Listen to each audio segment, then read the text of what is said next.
So, what kind of is defined as insanity has changed over time, but this is actually something, as you see here in the date here, 1843, has some historical, precedence.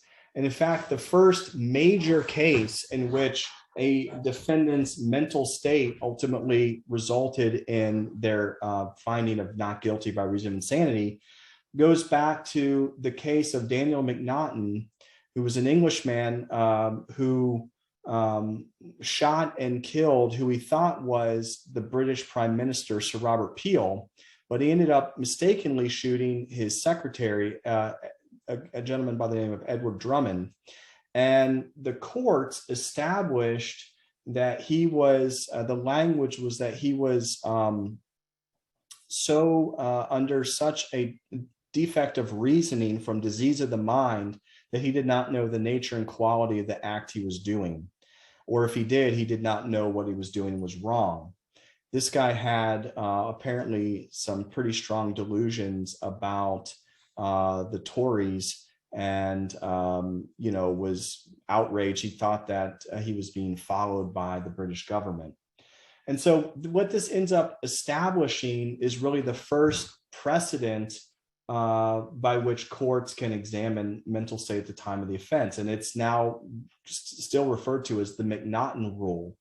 It's essentially that the individual has a major mental illness that affects capacity of the individual's thought processes and impairs their cognitive ability to know the nature and quality of their actions or differentiate between right and wrong. So it's essentially establishing that they didn't understand what they were doing or didn't appreciate the wrongfulness or criminality of their behavior. The next major case that kind of sets up this idea of a differing standard for insanity was Parsons v. State in 1877. And here, the Alabama court in this case decided that if the person's driving forces of the individual's mind are so diseased that the person lacks the power to choose between right and wrong. So this really adds to the McNaughton cognitive test, which is not appreciating right from wrong, and changes that to consider, even if they did understand right from wrong, that because of an irresistible impulse, they couldn't choose between right and wrong. And so this really goes from more of a cognitive stance to more of a behavioral stance in terms of choosing, to engage in the right behavior. And then I'm skipping over a lot, but I mean, the next kind of major kind of evolution in this that certainly impacts us here in Kentucky was the case of United States versus Braun in 1972. And in this case, the American Law Institute actually came up with a way of kind of combining different aspects of the irresistible impulse and the McNaughton cognitive elements of the law, and essentially came up with a substantial capacity test. They also changed the preponderance of the evidence required for an insanity defense.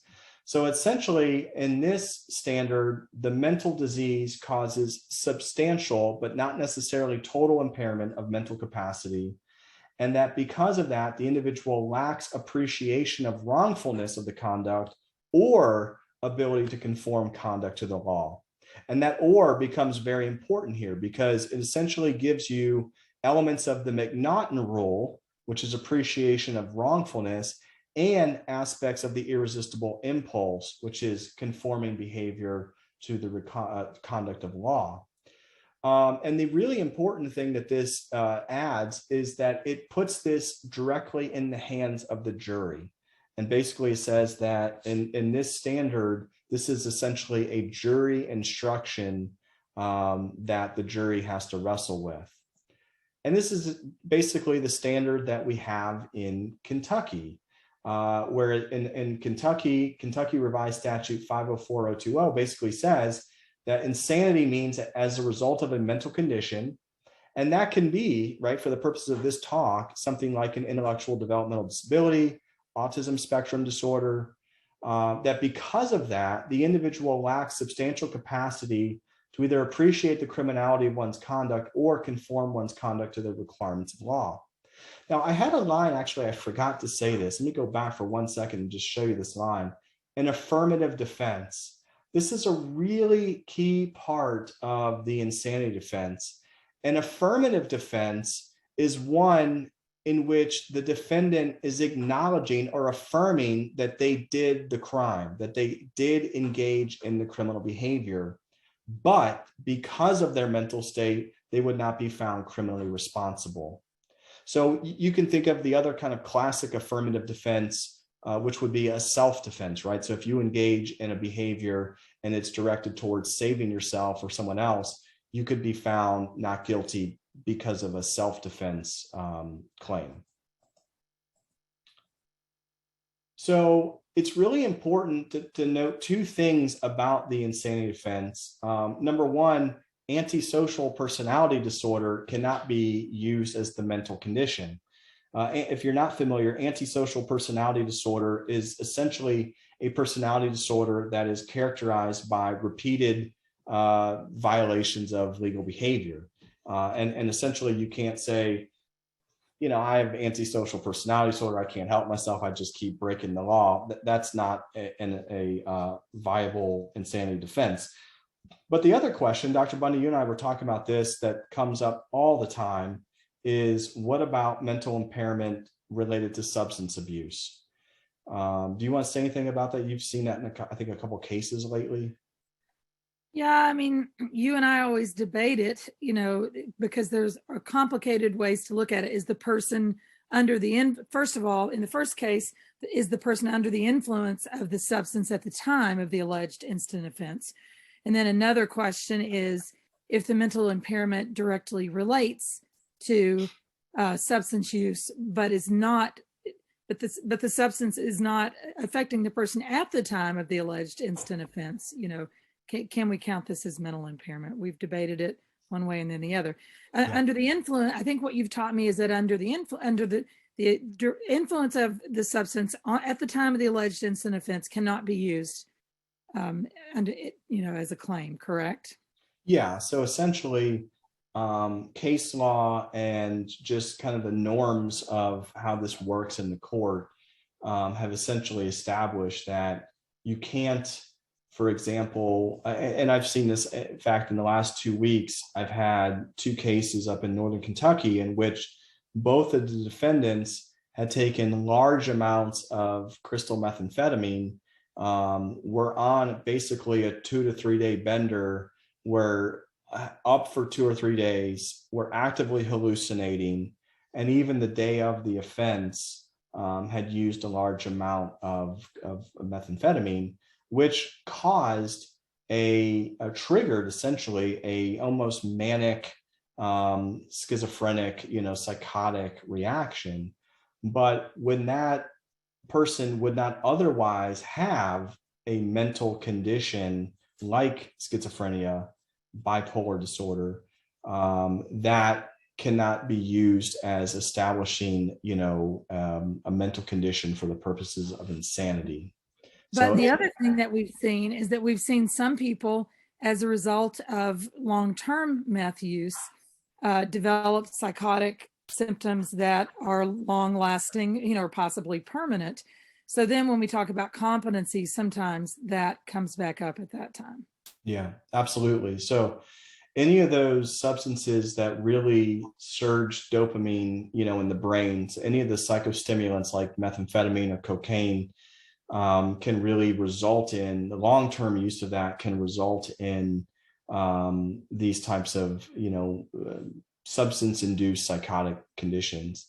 And of course, we've seen a number of people, Dr. Bundy, who have an intellectual or developmental disability who also have these substance addiction issues. And so this is not an either or. That, you know, there are many folks that we've worked with who have developmental disability, but also have pretty significant substance misuse issues. And so all these issues become kind of paramount in those cases.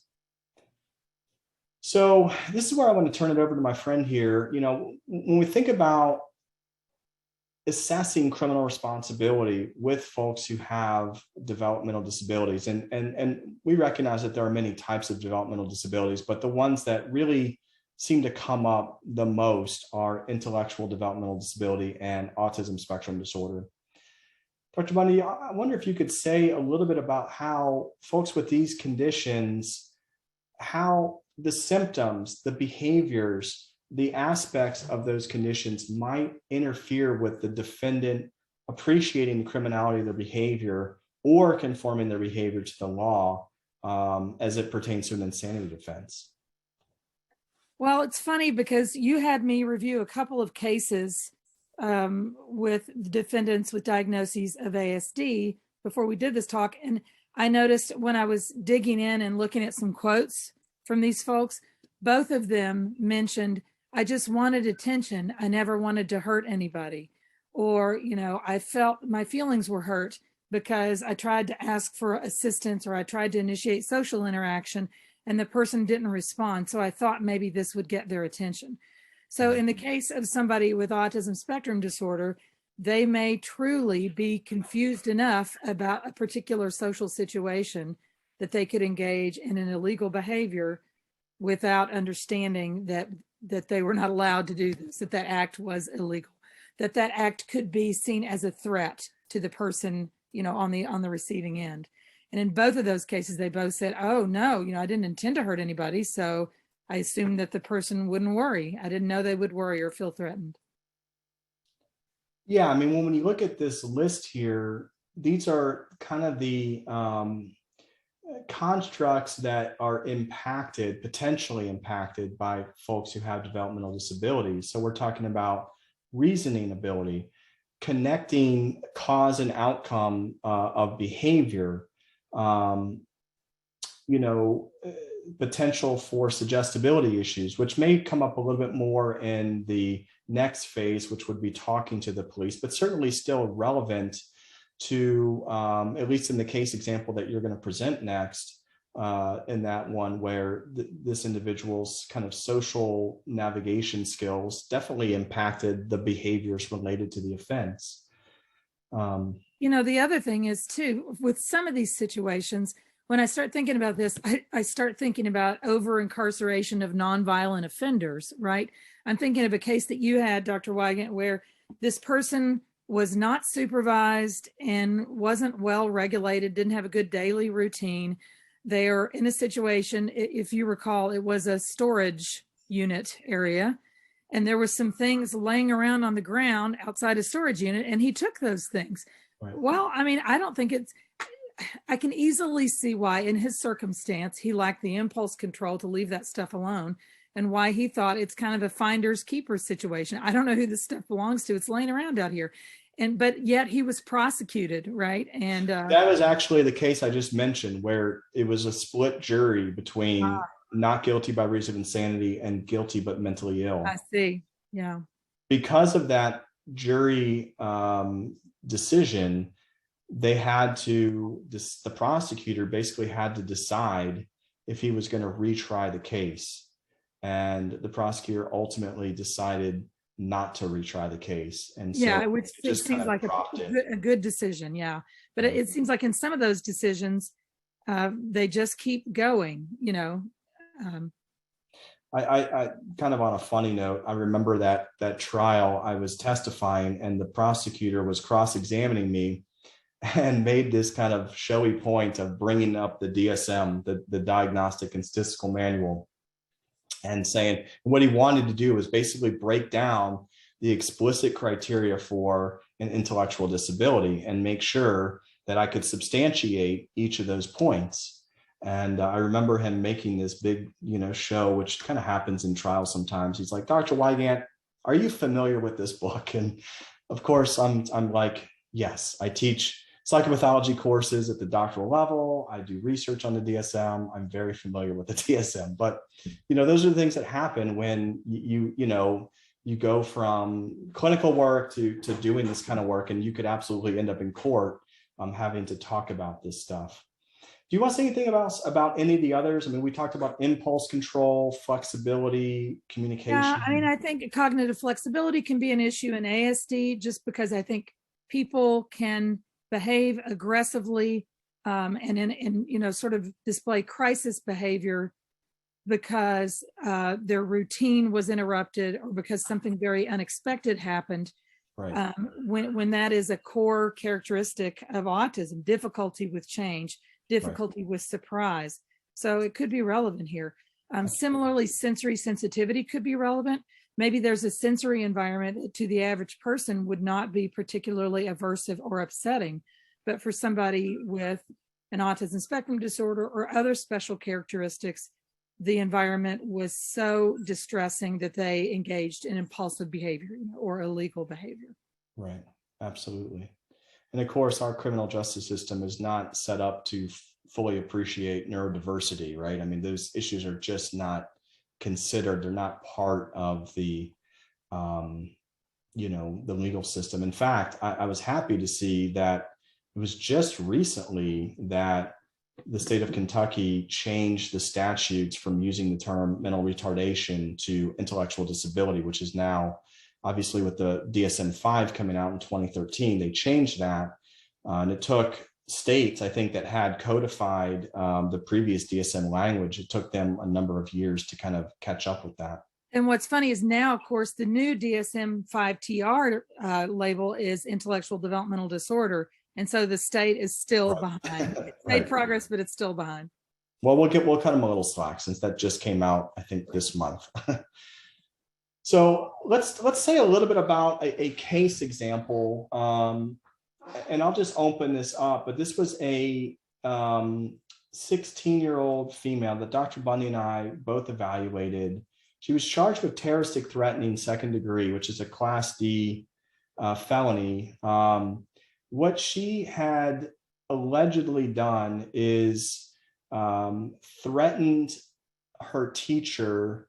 She basically had a number of people in her class who were kind of socially ignoring her, and she wanted to befriend them, and she thought that the cool kids were the ones that were getting in trouble. And so she had this idea about wanting to go into in-school suspension. And so she approached her teacher and asked her if she could, I think, stab at her, and if whether or not that, so she could go to in-school suspension. Do you want to say anything more about that? Yeah, just, what we discovered as we interviewed this person is that there were just she was in distress, but she also had some social challenges and a lot of social misunderstandings. So really what happened is the school and the law enforcement agency, I think, panicked and got really scared that this person was going to engage in violent behavior. When really, if somebody had been able to communicate with her, she certainly needed treatment and support, but there was no intent or plan to hurt anybody else. Right. As you can see here, we had a fairly extensive evaluation that lasted a number of hours, involving a clinical interview with her. We talked to her mother at length, an IQ test. There were a number of autism-related measures, some measures of both parent and self-report on the BASC, and then another rating scale for autism done by the parent. As you can see here, the results of her IQ, her intellectual function was certainly right there at the average range. Dr. Bundy, you want to say anything about the autism assessments that you conducted? Sure. Just that those measures suggested there was a high related, a high observable set of ASD characteristics. The AQ measure that you see there is her reporting about her own experiences, and that also met the cutoff for an autism spectrum condition. And in addition, we looked at just how was she feeling in general, right? You're a person with autism. Well, how are you feeling right now? So she's reporting experiencing depression. Of course, after this event, she's withdrawn socially and she's pessimistic. She's really distressed because she's in the legal system and she's not sure how this is going to turn out. Right. So let's go back to the Kentucky statute in this case for criminal responsibility. And again, it says a person not responsible for criminal conduct if at the time of such conduct as a result of mental illness or intellectual disability, she lacks substantial capacity to either appreciate the criminality of her conduct or conform her conduct to the requirements of law. So in this particular case, Dr. Bundy felt that we had fairly clear evidence of autism spectrum disorder for this young lady. Do you want to say a little bit, Dr. Bundy, about how we linked the autism spectrum condition to her ability to appreciate criminality and conform her behavior to the law?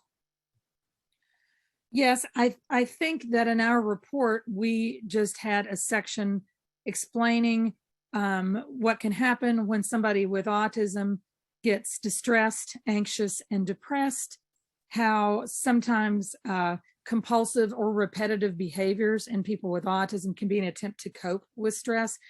I don't know if you remember this or not, but there'd been a death of somebody very close to her and her family the same year that this occurred.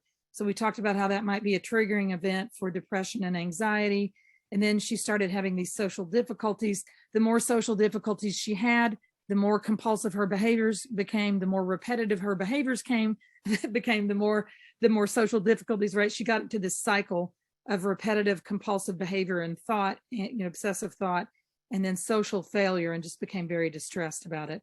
Yeah. And so we tried to explain how that was just not a random event, but it was, that behavior was directly related to the characteristics of ASD that she had. Right. And what's really important to kind of build on that, Dr. Bundy, is if we go back for a second, you could imagine that we ended up not testifying in this case, and I'll tell you what happened, but you can imagine on cross-examination, someone would say, well, how could she not understand when you ask someone if you could stab them? How could she not understand that that is an explicit threat when we're dealing with someone who has an IQ of 98, a perfectly average intelligence? And so can you say a little bit more about how we would have responded to that? Yeah, I would just say it's a great question, because one of the unique qualities of ASD is that even for people whose performance on a standardized cognitive test is good, they may still have significant misunderstandings about social events, even about typical expectations of behavior in daily life. Right. And this is such a case. Yeah, absolutely. Well, let's say about what happened here. So, we wrote a report in which I think we did a fairly good job of linking the condition to the legal statute here and explaining why we felt confident that she would meet the insanity statute, which I will say, I've done a number of these evaluations, and I could probably count on two hands how many times I've actually felt that someone met the standard of insanity. So this is not common. And I think that's something that's important to say, because I think the public greatly overestimates how often this happens. I think the estimates are it's raised in less than 25% of cases, and only about 10% or less of the cases in which it's raised would the doctor actually make a recommendation that the person was not criminally responsible. And of course, that has to be argued in court ultimately for the jury to decide. So this just doesn't happen very often.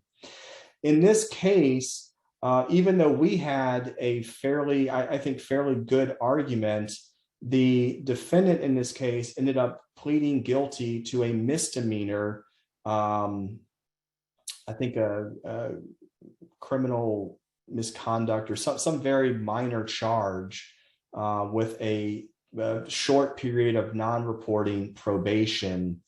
And when we talked to the attorney about it, I think her response was, look, you guys made a good argument, but ultimately that would have to be decided by the judge or jury. We ended up getting an offer, which, was almost too good to pass up. And so I think that's an important point to bring up, Dr. Bundy. Wouldn't you say that sometimes the courts ultimately don't go with our opinions, but simply doing the evaluation brings to light certain things that end up moving the needle in terms of a plea negotiation or some That's what type I of was going to say. settlement. Mitigation, exactly. The intent here may have been trying to look at criminal responsibility, but hopefully there was some mitigating effect of the court being aware of what was behind this behavior. So, Dr. Wygant, we've got an interesting question. Let me start by answering Veronica Hand's question. Are the laws different in Ohio? And yes, I do practice in Ohio, and Ohio has that strict McNaughton rule. So I always say this is kind of interesting. I moved to Ohio from Ohio to Kentucky. I'm a Cincinnati native. And when I came to Kentucky, we have a more liberal insanity statute here. In Ohio, the statute for insanity explicitly gets at appreciating right and wrong, that criminal capacity to appreciate the criminality. This whole second part, conform behavior to requirements of law, is not part of the Ohio insanity statute. So for Ohio, it's just, does that person appreciate the criminality of their behavior, the wrongfulness of their behavior? And I think in this particular case, she could have been found insane, legally insane in Ohio as well as Kentucky. But in a lot of other cases, it is much harder when you have that strict McNaughton ruling. And the other question we have is from our friend Dr. Simpson, works down in Oakwood. Dr. Simpson asks, what is the precedent in a situation where a person may have ASD and or intellectual developmental disabilities that is comorbid with antisocial personality disorder? And that's a great question. And, if you think about how these different diagnostic constructs are set up, antisocial personality disorder is very behaviorally based. It is, I think, 7 criteria that explicitly get at, repeated contacts with the legal system, displaying, aggressive, impulsive, or irresponsible types of behavior, any of that type of stuff. Now, for that diagnosis, there is a rule out that says if the behavior is due to something else that better explains it, and you could certainly make an argument, perhaps even more clearly with intellectual developmental disability, that that might be the reason why the individual keeps engaging in those behaviors, that in that case you wouldn't also diagnose antisocial personality disorder. But I will tell you, having read many reports, and Dr. Bundy, you've read even more than me, a lot of times those explicit strict rules for diagnosis are just not followed. And people get diagnosed with these things all the time. So, if you see people with extensive criminal histories, they're likely to be diagnosed with antisocial personality disorder. Dr. Bundy, did you want to say anything else? I just wanted to say that there's certainly, and I know why Allison is asking this question. There certainly are people that could correctly be diagnosed with both of those conditions. Yeah, that's a very good point too. Well, let's move on to at the time of the arrest. Let's move this along a little bit. So now we've talked about the offense occurring, but now we're going to talk about when the police come into contact with the individual. And so since 1966, we've had this landmark case, Miranda versus Arizona, in which the Supreme Court has ruled on and defined what constitutes a Miranda warning and a waiver. And so this is the one I mentioned earlier. You have the right to remain silent. Anything you say can and will be used against you in the court of law. You have the right to an attorney. If you don't have an attorney or can't afford one, one will be appointed for you by the court. And you can, engage these rights at any point when you're talking to the police. And so those are the 5, as I just read them, you could probably kind of see where they fit, right? In terms of these 5 aspects of the Miranda warning. And the court has essentially established that once the Miranda warning has been provided, and really there's more variability here where Sometimes it's a verbal Miranda warning. Sometimes it's a written Miranda warning. Sometimes it's both. And so that's something that has to be examined if you look at this from this psychological perspective.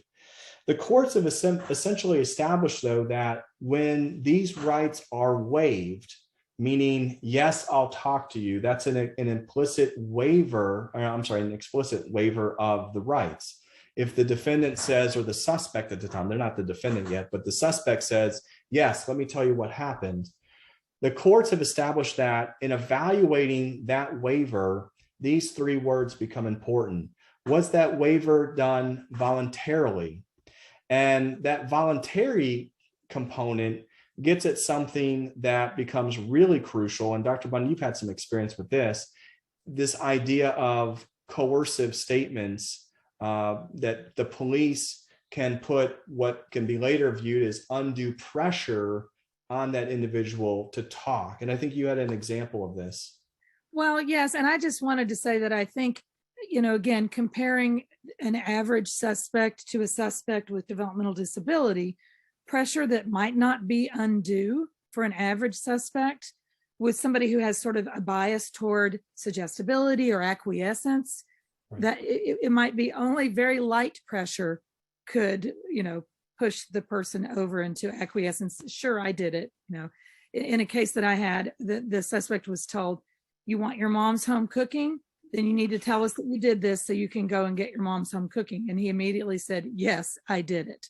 So I would consider that, right, for him, undue pressure. He believed that was true, and he didn't understand what might be happening when he was saying yes to that statement. Right. So that gets at voluntary. The next two words kind of seem related and are a little harder to distinguish, but the first is knowingly, and the next word is intelligently. So they have to be kind of cognizant of what is going on. That's the knowingly, kind of knowing your surroundings, knowing what's going on. And then intelligently basically gets at that you can appreciate the risks of waiving your Miranda rights and speaking to the police. Dr. Bundy, you and I were joking last night. We were watching a video in which these two attorneys, we're not going to repeat what they say, but these two attorneys basically say, if you are in front of the police, do not talk to the police. And I know that may strike people as hard because, we like to think of the police as, protecting and serving our communities. But if you are suspected of a criminal offense, the police's job is not to be your friend. It is to figure out what's going on. And that statement, anything you say can and will be used against you. It will be used against you. And so you're better off not saying anything.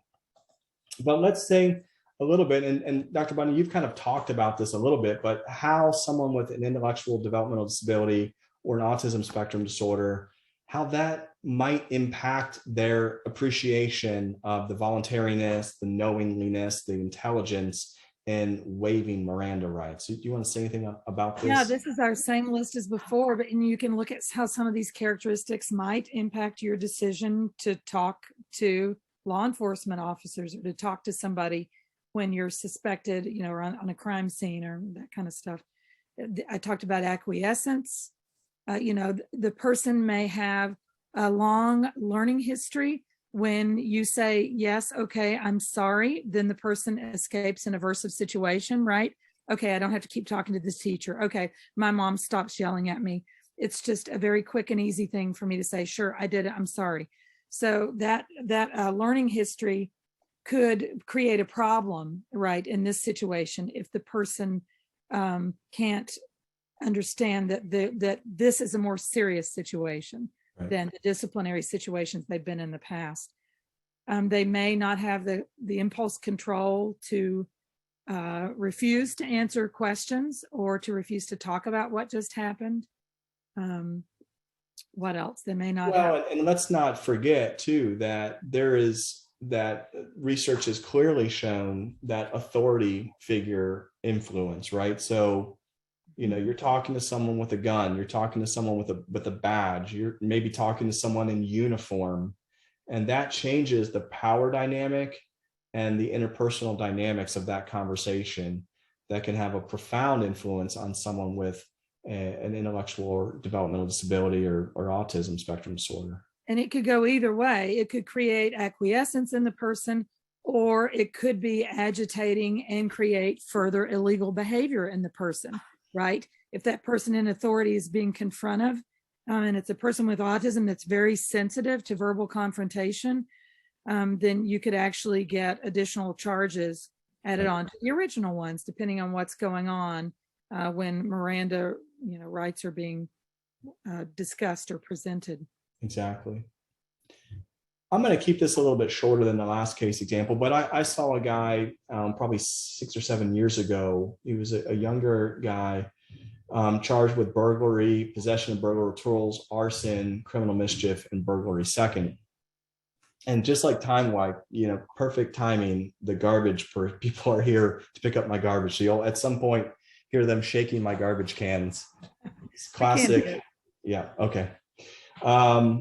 This guy's history was pretty early recognized as having an intellectual disability.